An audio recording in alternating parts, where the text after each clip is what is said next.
Well, my plants have grown better than I thought they would grow, considering how much cloudy weather we had.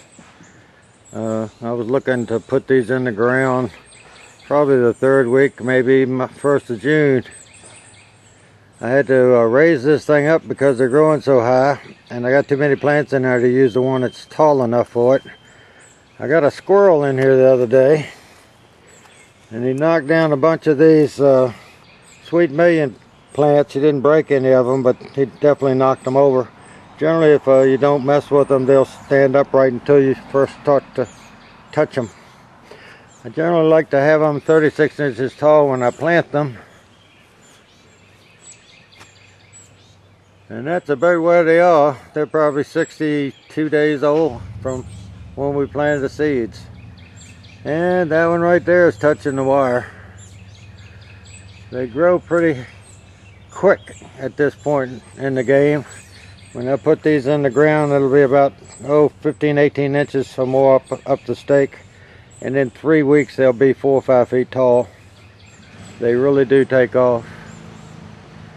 Now let's see, we haven't cleaned any of this mess up from when we cut back all these shrubs, because I put down fertilizer and you had to put it on wet grass so it would kill the weeds. And we were supposed to have had a good rain the last 2 days, but we haven't had enough to melt the fertilizer, and I need to run a lawnmower and things across this to get this stuff up, and I don't want to just suck the fertilizer back up.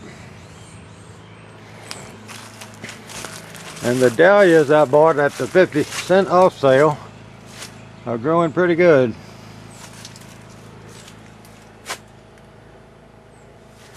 It's just putting them in a little bit of my potting soil and putting a little water on them. I have had a slug problem in here. You can see that one got chewed off. That one got chewed off.